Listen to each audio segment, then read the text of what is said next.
அஸ்ஸலாமு அலைக்கும் வரஹ்மத்துல்லாஹி வரகாத்துஹு. இது உங்கள் இஸ்லாம் ஆஃப் யூனிட்டி சேனல். இந்த சேனலில் இன்றைக்கி நம்ம அல்லாஹ்வோட தூதர் தர்மம், தான தர்மங்கள் சதக்கா செய்கிறதுனால என்னென்ன நன்மைகள் அல்லாஹ் சுப்ஹானஹு தஆலா இம்மையிலும் மறுமையிலும் தர்றான்னு சஹாபாக்கிட்ட நிறைய சந்தர்ப்பங்களில் சொன்னதை நம்ம ஒன்றாக இணைத்து இன்றைக்கி 20 சிறப்புகள் என்னங்கிறது இன்ஷா அல்லாஹ் நம்ம தெரிஞ்சுக்கலாம். பொதுவாகவே பார்த்திங்கன்னா தர்மம் செய்கிறது ரொம்ப சிறந்த பழக்கமாகும்.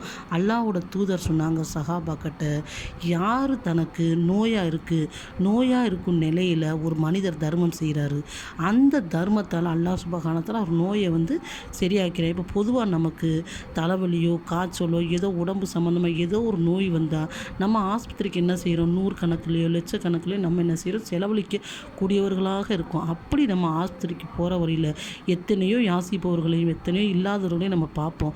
அப்படி நம்மளால் முடிஞ்ச நிறைய காசு தான் தர்மம் செய்யணுங்கிற அவசியம் இல்லை. 10 ரூபா 100 ரூபா நம்மகிட்ட எவ்வளோ காசு இருக்கோ அதை தர்மம் செஞ்சுட்டு போனால் அல்லாஹ் சுப்ஹானஹு தஆலா நம்ம நோயை என்ன செய்கிறான், குணப்படுத்தக்கூடியவனாக இருக்கிறான். மேலும் அல்லாஹ்வோட தூதர் சொன்னாங்க, நீங்கள் நோய்க்காக செலவழிக்கிற காசு கூட அல்லாஹ் சதக்கால தான் எழுதுறான்னு சொன்னாங்க. நூல் பார்த்திங்கன்னா அபுதாபில் இடம்பெற்றிருக்கு 105வது ஹதீஸா. இரண்டாவது பார்த்திங்கன்னா மனிதன்கிறவன் பாவம் செய்யக்கூடிய அல்லாஹ் சுப்ஹானஹு தஆலா நிறைய திக்ருகள் மூலமும் நிறைய சூறாக்கள் மூலமும் நிறைய துவாக்கள் மூலம் நம்ம பாவங்களை மன்னிக்கிறேன். அப்படி தான் சூரா பக்கரா 201வது வசனத்தில் அல்லாஹ் சொல்கிறான், யார் தன்னால் முடிஞ்ச அளவு தர்மம் செய்கிறாங்களோ அவங்க பெரிய பாவத்தை விடுங்க, சின்ன சின்ன பாவங்களை நான் மன்னித்து விடுகிறேன் என்று அல்லாஹ்வோட தூதர் சொன்னாங்க. இப்போ கேட்டிங்கன்னா மூணாவது, நம்ம எல்லாருமே நம்ம என்ன செய்கிறோம், நமக்கு எப்போ பார்த்தாலும் கஷ்டமாக இருக்குது, துன்பமாக இருக்குது, முசீபத்து நம்மளை பிடிச்சிக்கிட்டே இருக்குது அப்படின்னு நம்ம வருத்தப்படக்கூடியவங்களாக இருக்கோம். நம்ம என்ன செய்யணும், நம்மளால் முடிந்த ஒரு தொகையை நம்ம வாங்குகிற வருமானத்தில் ஏதாவது ஒதுக்கி நம்ம அல்லாஹ்வோட பாதையில் நம்ம தர்மம் செஞ்சோம்னா இந்த கஷ்டங்கள் துன்பங்கள் துயரங்களையும் பலா முசீபத்துகளை விட்டு அல்லாஹ் நமக்கு பாதுகாப்பு தரக்கூடியவனாக இருக்கிறான். இது பார்த்திங்கன்னா திருமதியில் 2863வது ஹதீஸா இடம்பெற்றிருக்கு.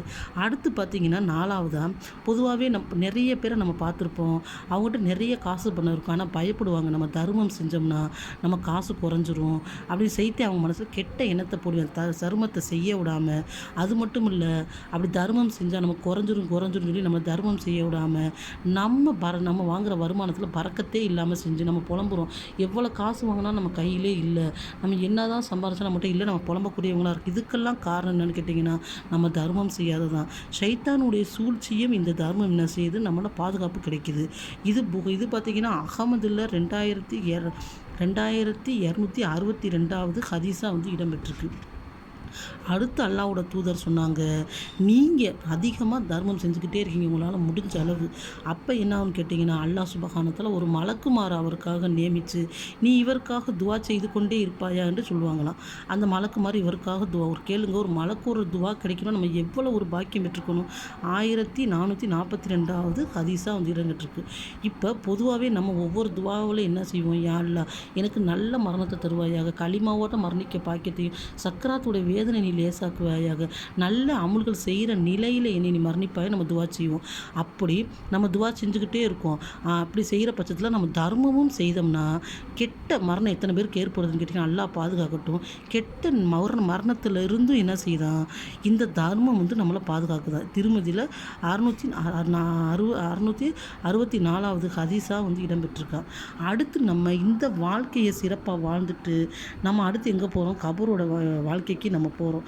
நம்ம அப்படி கொண்டு போகிறதுல அல்லாஹ்வோட தூதர் சொன்னாங்க, 3 விஷயங்களை தான் நீங்கள் கொண்டு செல்ல முடியும். நீங்கள் கற்ற கல்வி, நீங்கள் பிறருக்கு கற்றுக் கொடுத்த கல்வி, அடுத்து உங்கள் பிள்ளைங்க உங்களுக்காக செய்யும் துவா, அடுத்து நீங்கள் செய்த தானம் தர்மங்கள்.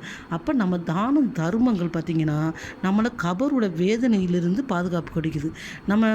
எங்களுக்கே கஷ்டமாக இருக்குங்க, நாங்கள் என்னங்க தர்மம் அப்படி நினைக்கக்கூடாது. நம்ம எங்கேயாவது வெளியே போகிறோம், இல்லை நம்ம சேமிப்பில் பார்த்திங்கன்னா ஏதோ ஒரு மாதம் ஒரு 100 ரூபாயோ 200 ரூபாயோ நம்ம செஞ்சுக்கிட்டே இருந்தோம்னா அல்லாஹ் சுப்ஹானஹு தஆலா இவ்வளோ நன்மைகளை நமக்கு தரக்கூடியவனாக இருக்கான். அடுத்து கேட்டிங்கன்னா ஒருத்தர் பாவம் செய்கிறாரு, அவர் மேலே அல்லாஹ் சுப்ஹானஹு வ தஆலா கோவமாக இருக்கேன். அப்போ அவர் தர்மம் அதிகமாக செய்கிறாரு. எப்படி வந்து நெருப்பை தண்ணீர் அணைத்து விடுமோ அதே மாதிரி அல்லாஹ்வோட கோபம் அவர் செய்யும் தர்மத்தால் கோபம் வந்து அந்த மனிதன் மேலே குறைஞ்சிருமா சுப்ஹானல்லாஹ். இதை அல்லாஹ்வோட தூதர் வந்து சொல்கிறாங்க. அடுத்து கேட்டிங்கன்னா மர்ம நாள் அன்னைக்கு எல்லாருமே பயந்துக்கிட்டு அல்லாஹ் நம்மகிட்ட என்ன கேள்வி கேட்க போகிறேன், நமக்கு என்ன தண்டனை தர போகிறேன், நம்ம எவ்வளோ அது நரக நெருப்பில் இருக்க போகிறோன்னு பயந்துக்கிட்டு இருக்கிறப்ப இந்த அதிகமாக தர்மம் செய்தவங்க மட்டும் எந்த பயமும் இல்லாமல் எந்த ஒரு பதட்டமுமே இல்லாமல் என்ன செய்வாங்கன்னா அந்த மர்ம நாளில் இருப்பாங்களாம். ஏன்னா அவங்க அதிகமாக தர்மம் செஞ்ச காரணத்தினால. அடுத்து அல்லாஹ்வோட தூதர் சொன்னாங்க, ரகசியமாக தர்மம் செய்கிறவர் யாருன்னு கேட்டிங்கன்னா அவருக்கு அல்லாஹ் சுப்ஹானஹு வ தஆலா மர்ம நாளில் என்ன செய்வானா அரசோட நிழலில் இடம் கொடுப்பானா சுப்ஹானல்லாஹ். ஒரு மனிதர் இருந்தாராம், அவர் யாருக்குமே தெரியாமல் தர்மம் செய்யணும்னு நினச்சி இரவில் ஒரு பணப்பை எடுத்துக்கிட்டு போகிறாரு. இருட்டில் பார்த்தீங்கன்னா ஒரு மனிதர்கிட்ட கொடுத்துட்டு வந்துடுறாரு. காலையில் பேசுகிறாங்க, இன்றைக்கி ஒரு அதிசயம் நடந்துச்சு கேட்டிங்களா, ஒரு ஒரு ஒரு தர்மம் ஒரு கொடுக்கப்பட்டிருக்கு, அது ஒரு திருடன் கையில் கொடுக்கப்பட்டுருச்சுன்றோன்னா இவருக்கு ஒரே கவலை. நம்ம போய் ஒரு திருடன்ட்ட வந்து நம்ம பணத்தை கொடுத்துட்டோமே, அதனால் இன்றைக்கி நம்ம நியத்து வச்சு நம்ம தர்மம் செய்யணும். அந்த மனிதன் நியத்து வச்சுட்டு பணத்தை அதே மாதிரி இரவில் ஒரு பணத்தை மூட்டை சின்னதாக எடுத்துக்கிட்டு போகிறாரு. ஒரு பெண் நிற்கிறாங்க, இருட்டுக்குள்ளே யாரும் தெரியல, இவர் கொடுத்துட்டு வந்துடுறாரு. மறுநாள் பேச போகிறாங்க, இன்றைக்கி கேள்விப்பட்டீங்களா ஒரு விபச்சாரம் செய்யும் பெண்ணிடம் பணம் கொடுக்கப்பட்டது என்று. உடனே ஒரு மனிதர் கவலையாக வந்து நம்மளோட தர்மம் ஏற்றுக்கொள்ளப்படவில்லை நினச்சிட்டு 3வது நாள் என்ன செய்கிறார், அதே நியத்தோட பணப்பை எடுத்துக்கிட்டு போகிறாரு. ஒரு முதியவர் நிற்கிறார், அவர் கையில் பணத்தை கொடுத்துட்டு இவர் வந்துடுறாரு. அப்போ காலையில் மக்கள் பேசுகிறாங்க, இன்றைக்கி ஒரு அதிசயத்தை கேட்டிங்களா, பெரிய செல்வந்தருக்கு ஒரு தர்மம் கொடுக்கப்பட்டுச்சா அப்படின்னு.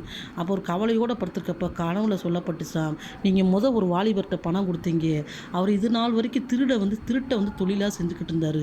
இந்த பணத்தை கிடைச்சனால அவர் தப்பை உணர்ந்து அவர் என்ன செஞ்சார்னு கேட்டிங்கன்னா அந்த திருட்டு தொழில் விட்டுட்டு அவர் தொழில் செய்து நல்லா இருக்கார். 2வது ஒரு விபச்சாரம் பெண்ணிடம் கொடுக்கப்பட்டது. அந்த பெண் வறுமை காரணமாக தான் அந்த விபச்சார தொழிலை பண்ணிக்கிட்டு வந்தா. இந்த பணத்தை வச்சு அவர் தொழில் செஞ்சு அந்த விபச்சார தொழிலே விட்டுட்டா.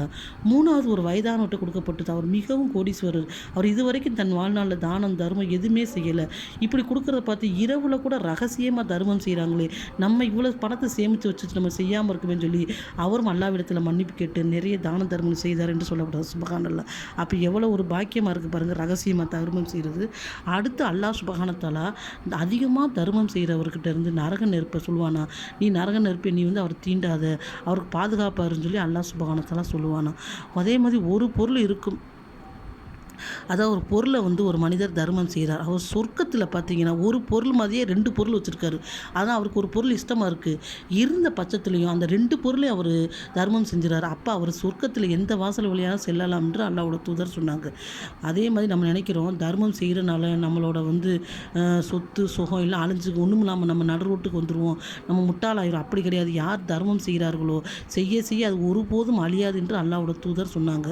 அடுத்து 14வது கேட்டிங்கன்னா தர்மம் செய்ய உள்ளம் வந்து என்ன செய்யும், இரக்கமான உள்ளமாக மாறிவிடுமா. கடினமான உள்ளவர்கள் தர்மம் செய்தால் இரக்கமாக மாறிடுமா.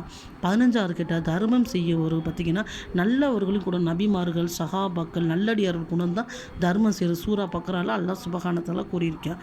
தர்மம் செய்வருக்கு அல்லாஹ் சுப்ஹானஹு வ தஆலா என்ன செய்வானா, அதே மாதிரி 2 மடங்குகளை வழங்கக்கூடியவனாக இருக்கானா.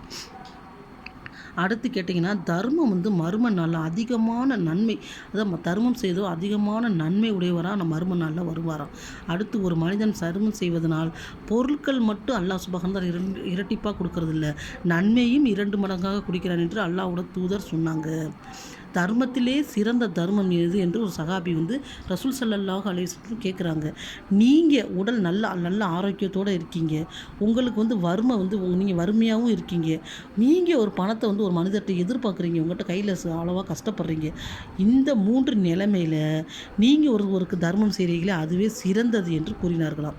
அடுத்து கேட்டிங்கன்னா அல்லாஹ்வோட தூதர் அவங்க வீட்டில் ஒரு ஆடு அறுத்து சதக்கா கொடுத்தாங்களாம். அப்போ அன்னை ஐஷா ரலியல்லாஹு வந்து சொன்னாங்களாம், நம்மகிட்ட எது மிஞ்சி இருக்குன்னு கேட்டப்ப யாரும் சொல்லலாம், ஒரு ஆட்டோட தொடை அது மட்டும் மிஞ்சி இருக்குன்னு சொன்னப்ப இது நம்மளோட தர்மம் கிடையாது, இது நம்மளோட சேமிப்பு, நம்ம கொடுத்தோம் பார்த்திங்கன்னா அதுதான் நம்மளோட சேமிப்பு, நாளை மறுமை நாளில் அல்லாஹ் சுப்ஹானஹு வ தஆலா நமக்கு அதை பத்திரமுடையவர்த்திருப்பான் என்று கூறினார்களாம். சுப்ஹானல்லாஹ் அது புகாரியில் இடம்பெற்றிருக்கு. இந்த 20 சிறப்புகளை நம்ம தெரிஞ்சுக்கிட்டோம். நம்ம தர்மம் செய்கிறதுக்கோ சதக்கா செய்கிறதுக்கோ பெரிய கோடீஸ்வரங்களாவோ பெரிய பணக்காரங்களோ லட்சாதிபதியாவோ இருக்க வேண்டிய அவசியம் இல்லை.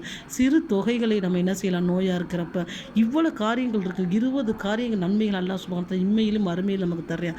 அதனால் நம்ம என்ன செய்யலாம், அதிகமான தான தர்மங்களை செய்து செய்து நம்ம அல்லாஹ்விடத்தில் அதிகமான நன்மைகளை பெறக்கூடியவர்களாக இன்ஷா அல்லாஹ் இருக்கணும். அல்லாஹ் சுப்ஹானஹு தஆலா நம்ம வாழ்க்கையில் கஷ்டங்களையும் முசீபத்துகளையும் எல்லாத்தையும் நீக்கி நமக்கு பரக்கத் நிறைந்த வாழ்க்கையும் நமக்கு பாவங்களை மன்னிக்கக்கூடிய பாக்கியத்தையும் மறுமை நாள் அதிகமான நன்மையை சம்பாதிக்கக்கூடிய பாக்கியத்தையும் தந்தருள்வானாக என்று அதிகமாக துவா செய்து கொள்கின்றேன். ஆமீன் ஆமீன் யா ரப்பல் ஆலமீன்.